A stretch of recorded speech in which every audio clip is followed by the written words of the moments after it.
श्री गणेशाय नमः. श्री स्वामी समर्थ. सुप्रभातम. नमस्कार. सिया ऑफिशियलवर आपले सुस्वागतम.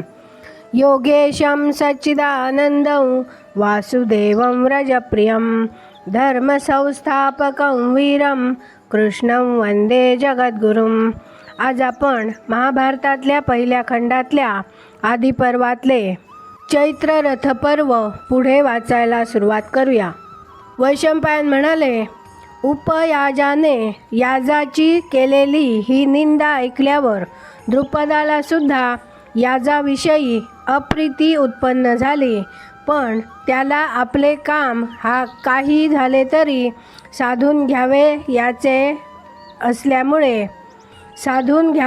असल्यामुळे त्याने साऱ्या गोष्टींचा विचार केला आणि तो याजाच्या आश्रमात गेला.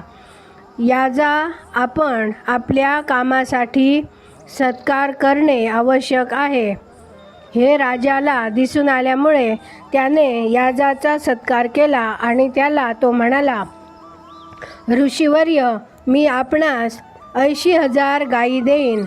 माझ्यासाठी आपण यज्ञ करा. द्रोणाचा सूड घेण्याच्या विचाराने मी मनात सतत जळत आहे. माझ्या मरगळलेल्या मनाला आपण उत्साह प्राप्त करून द्या. तो द्रोण वेदवेत्या पुरुषांचा अग्रणी आहे आणि ब्रह्मास्त्राचा उपयोग करण्याच्या बाबतीत त्याचा हात धरणारा दुसरा कोणीही नाही. आम्हा दोघा मित्रांमध्ये वितुष्ट उत्पन्न झाले आणि युद्धाचा प्रसंग ओढवला असता द्रोणाने माझा पराभव केला. तो प्रज्ञावंत भरद्वाज द्रोण कौरवांचा प्रधान आचार्य आहे आणि त्याला मागे सारील असा एकही क्षत्रिय अखिल पृथ्वीमध्ये नाही. द्रोणाने बाणांचा पाऊस पाडला म्हणजे त्याला तोंड देण्याची कोणाचीही प्राज्ञा नाही. त्याचे धनुष्य 6 हात उंचीचे आहे आणि त्या धनुष्याचा वचक फार मोठा आहे. तो बलाढ्य धाडसी भरद्वाज द्रोण ब्राह्मणाचा वेश धारण करून क्षत्रिय वीरांच्या सामर्थ्यावर नित्य मात करीत असतो. क्षत्रिय जातीचा नायनाट करण्यासाठी जणू दुसरा जामदग्न्य भार्गव रामच अवतार घेऊन आला आहे की काय, असेच त्याच्याकडे पाहताच कोणालाही वाटते. त्या द्रोणाच्या अस्त्रांचे तेज फार उग्र आहे आणि ते सहन करण्याचे सामर्थ्य पृथ्वीवर कोणाही वीरामध्ये नाही.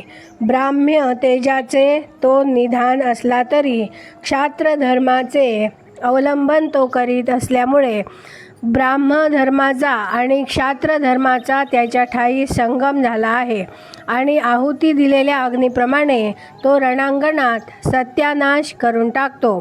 द्रोणाच्या ठायी ब्रह्मतेज आणि क्षात्रतेज यांची जशी युती झालेली आहे तशी ब्रह्मतेजाची आणि क्षात्रतेजाची युती स्पृहणीय आहे, यात शंकाच नाही.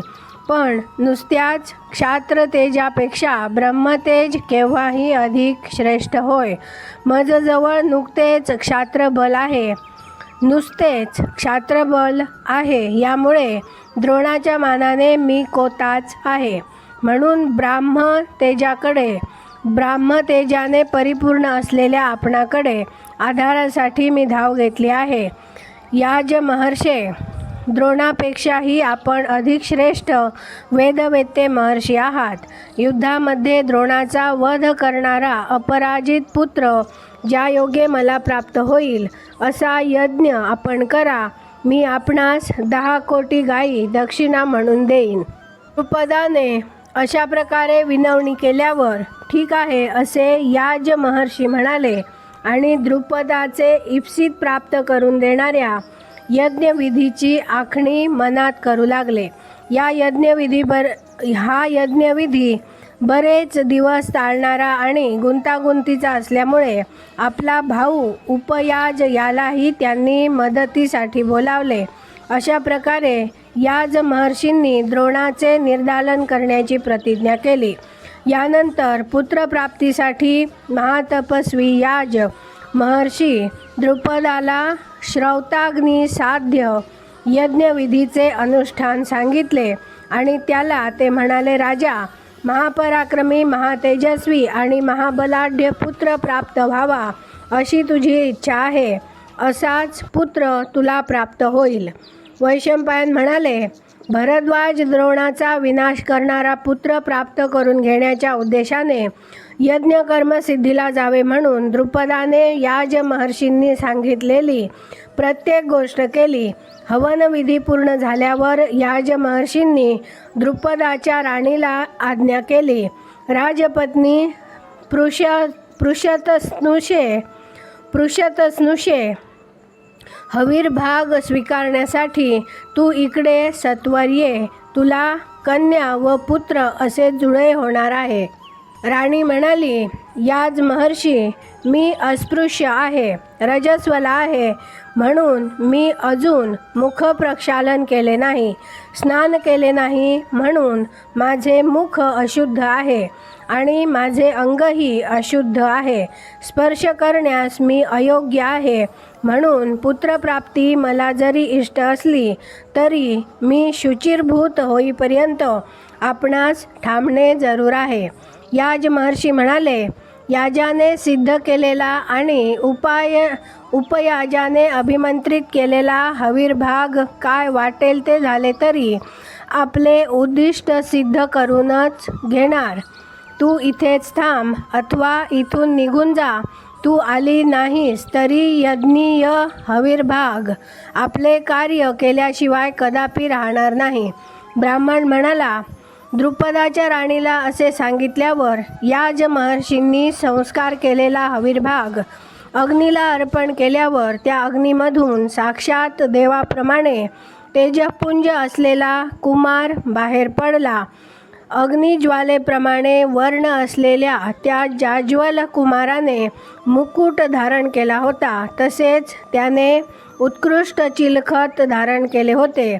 त्याच्या एका हातात खड्ग होते आणि दुसऱ्या हातात धनुष्य बाण होते आणि तो पुन्हा पुन्हा सिंहनाद करीत होता. अग्नीतून बाहेर पडताच एका शोभिवंत रथात तो बसला आणि तेथून सत्वर निघून गेला. ते अद्भुत दृश्य पाहताच हर्षनिर्भर झालेले पंचाल मोठ्याने ओरडले, वाह वाह! हर्षाने बेभान झालेल्या त्या पंचालांचा प्रचंड कोलाहल पृथ्वीला देखील दुस्सह झाला आणि याच कोलाहलात अंतरिक्षातून अशरीरिणी वाणी ऐकू आली, हा राजकुमार द्रोणाचा वध करण्यासाठी जन्माला आला आहे. द्रुपद राजाची चिंता तो दूर करील, पंचालांची भीती तो दूर करील आणि त्यांचे यश वृद्धिंगत करील. आज आपण इथे थांबूया. पुढची कथा आपण उद्या वाचूया. माझ्या सिया ऑफिशियलला सबस्क्राईब केले नसेल तर कृपया आत्ताच सबस्क्राईब करा आणि दररोज महाभारत कथा ऐकण्याचा आनंद अवश्य घ्या. बाजूच्या बेलवर क्लिक करून लाईक करायला विसरू नका. शेअर करा, कमेंट करा आणि राधे राधे लिहायला विसरू नका. धन्यवाद. जय श्री कृष्ण.